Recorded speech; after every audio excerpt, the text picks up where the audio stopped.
Welcome to Eric Blackmon Music.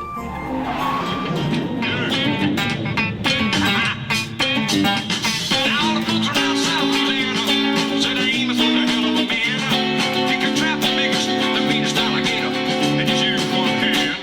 That's all he got left, called alligator business. Left arm concrete up to the elbow. Well, the sheriff got wind that Amos was in the swamp trapping alligator skin, so he stuck in the swamp gonna get the boy, but he never come out again. Well, I wonder where the Louisiana sheriff went to.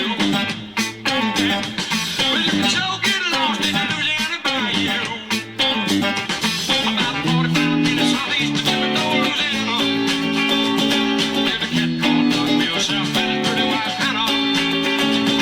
Well, they raised him a son that could eat up his granny groceries.